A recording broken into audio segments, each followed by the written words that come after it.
All right, everyone, those are the scores after the front 9. We're going to go ahead and move to the back. Hole 10, dogleg right. Tricky landing spot. There's Ricky Wysocki. I think he's got some good flat footing there. Paul McBeth with the Mako 3. A little long. I think he was right up against that tree the day before. And I think this is Paul Ulibarri. Quick draw McGraw. We're seeing Hastings with a forehand here off the tee. I think he caught a little foliage like Uli. Similar spot. Now this hole is about 300 feet from where he's throwing right now. However, it plays at least 350, maybe even 375, because you're throwing directly up the hill. Yeah, it's a crush. You really got to put everything into it, and it's kind of a narrow fairway with those Christmas trees on the right. Hastings knew right out of his hand that was just early release. Yep. Could have possibly been due to footing, but not exactly what he's looking for. Yeah. Interesting. Yeah, interesting. Hey. That's the only thing that comes to mind. Yeah, that he would throw a forehand on that approach shot versus throwing a backhand. I'm not really sure on the logic. Maybe, again, it might have been due to the footing, and he found that it was a little easier that way. Yeah. And McBeth with another standstill second shot. A little Heiser with the destroyer up there. This is Hastings' third shot. A little touch forehand with the putter. Ooh. You'd love to get up and over that if possible, just so you don't have to contend with that wall. But exactly. Oh, man, just a classic Ulibarri left side cage chain spit out. What a beautiful view from there. Yeah, it was a beautiful day. I'll say if you see Paul Ulibarri miss a putt, more often than not, it actually seems to be on that left side, almost as if he hasn't put enough anhyzer on it. Yeah. Seeing how that is his most recent putting style, he seems to change those up quite frequently, though. There's Paul McBeth. Whoa, with a little hop and a birdie. Hastings. Easy par. Many of the players are hoping to card a 3 there. Relatively common score would be 3. Ricky Wysocki with that nice little follow-through hop.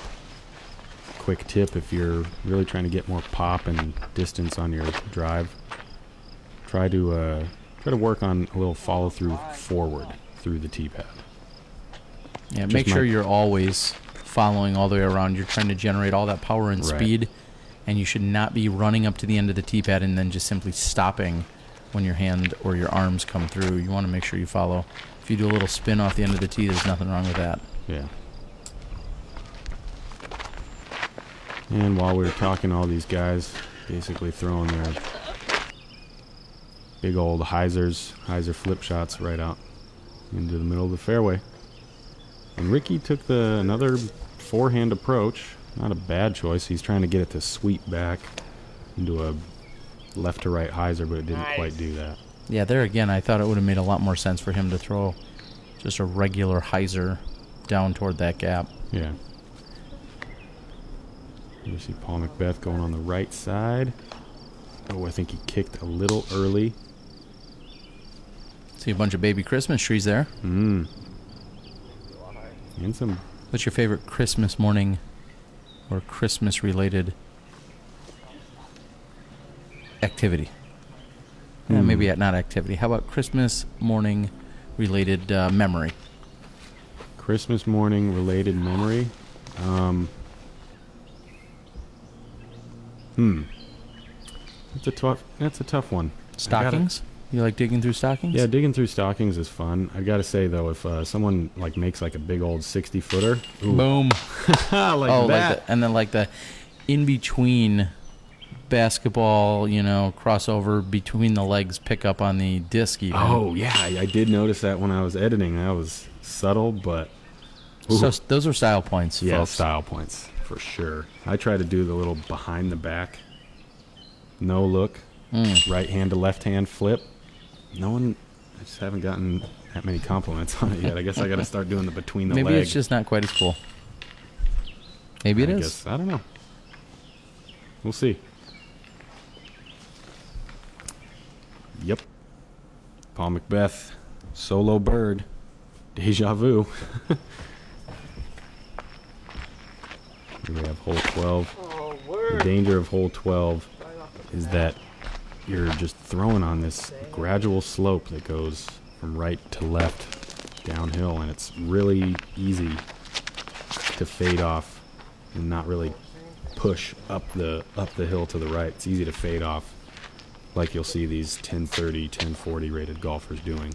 Yeah, it seemed as if Paul's really got over to the left and not the place you want to be. Paul McBeth, that was. Yeah, and then Uli said here that both Paul and McBeth and Ricky scared him, and that's why he flipped over his drive a little early. And Hastings, unfortunately, just like the first two, is following suit. That is not where you want to be on this hole at all. Yeah. And then from up on that hillside, they are throwing down a tunnel to a hole that is, well, it's guarded. Yeah, I guess I was looking for just the right word. Oh. Paul McBeth with another overhand shot in this round, this time a tomahawk. It hits an early tree. Not what he wanted. Ricky Wysocki trying to turn the corner into that gap. And that was a look at Dan Hastings' line here. Goes with the forehand. And he gets down there. He gets through a lot of that stuff. I mean, if you could see that line he was trying to take, it was not great. Not optimal. Here's Paul McBeth for 3. Rarely do we see these top-rated players find themselves this much off the fairway. Yeah, fighting through the trees like this. Yeah, not this very is often. more of something you typically see at an amateur tournament, and I think that's really a testament to just how challenging this particular hole is. Yeah. Wow, Paul is working hard here. Trying to do a Ulibarri putt for to save par. And Wysocki from at least 50 feet. Maybe just short of 50. Yeah. Ooh. Not necessarily Ulibarri's best effort there. No, don't Whoa, look. what was that? Don't look. Ooh. That was a short and unfortunate mental lapse there. Paul McBeth taking his time after that. Yep.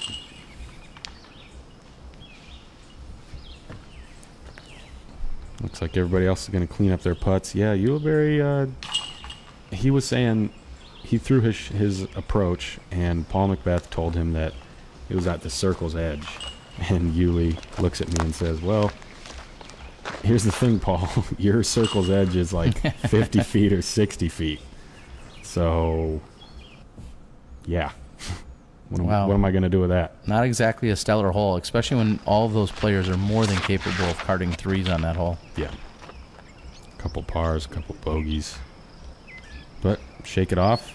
Ricky Wysocki throwing a hyzer flip straight up the gut. I think he'll have a putt at that one. And Hastings' shot looks like it's coming in nicely there. Little hyzer flip turnover putter. McPro Rock 3. Boom.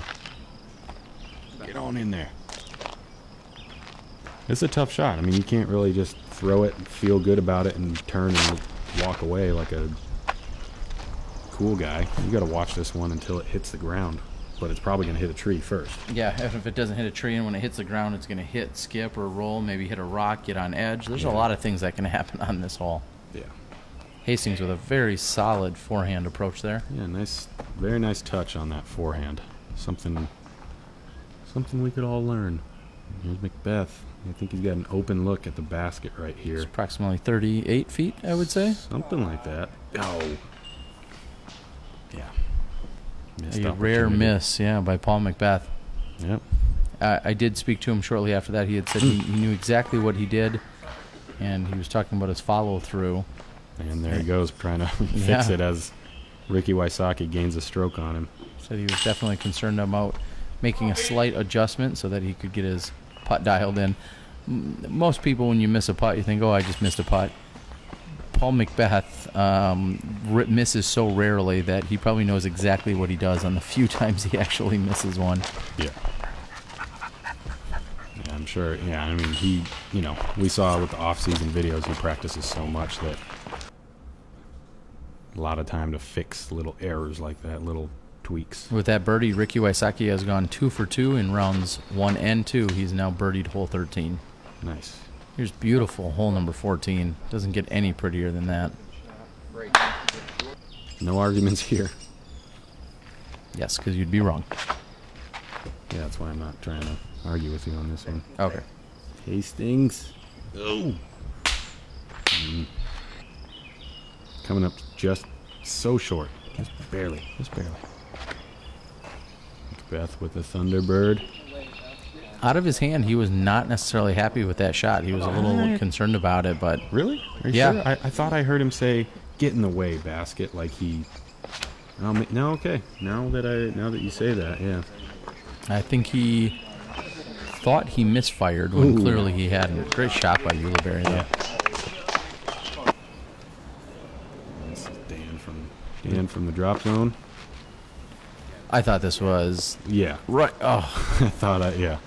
While I was recording it, I thought I had something for everybody's highlight reel. Not just our highlight reel.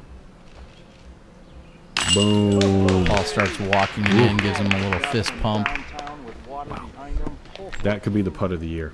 He had said that he made the adjustment from 13. He knew what he needed to do on 14.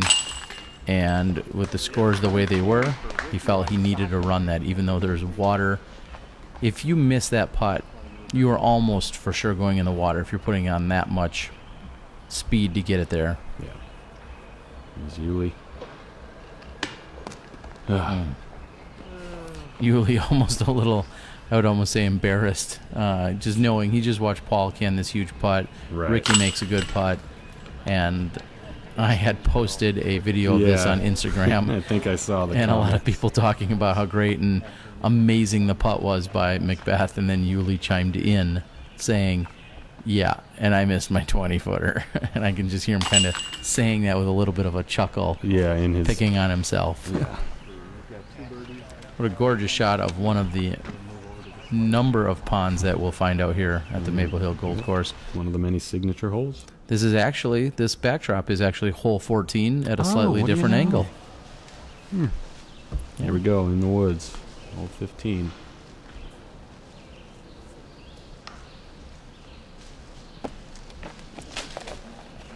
Pretty solid shot by Ricky Wysocki.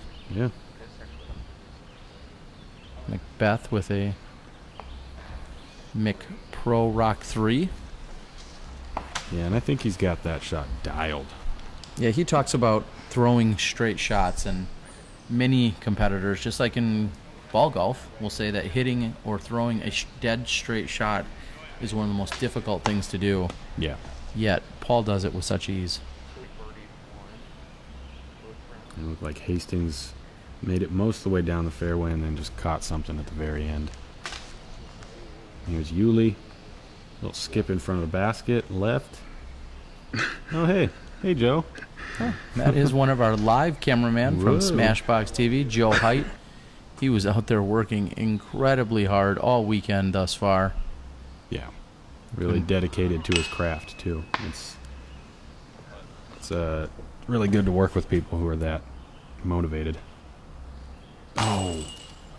Rare that comes out. Normally on a slight left chain like that, you would see this DGA Mach X pull that in. Yeah. Can't necessarily count on it, but more often than not, these things seem to catch a lot of putts, even slight left like that. So I was a little bit shocked to see that not stay in the basket. Yeah, the chains on these things are pretty strong. They're pretty heavy, so you can definitely rely on the strong side to always. Whoa, hey there, Ricky. You can rely on the strong side to reel you back in, but the weak side usually says, "Get out of here." And with a little bit of hyzer on the end of that putt, it just wasn't quite up to sniff. Hole 16. Make or break time. This is definitely one of my favorite drives to see successfully pulled off by any competitor. Especially if they go right up the middle.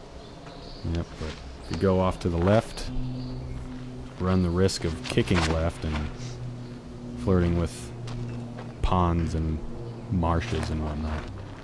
And Ricky put his on the right side, but got not a bad kick to the left and right to the middle of the fairway. Ulibarri with the same kind of result, little right side, kick left.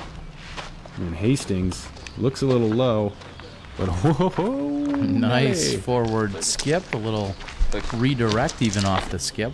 Yeah. From my vantage point, I actually thought I had kissed off a tree instead of skipping off the ground, but either way, he'll take it. Yeah, definitely. Ricky is up and down. Now here is one of the more interesting calls that you're going to see and hear. The competitors found Paul McBeth's disc off on this left-hand side. It was certainly mushy, I guess, kind of swamp-like. However, the disc was not in standing water.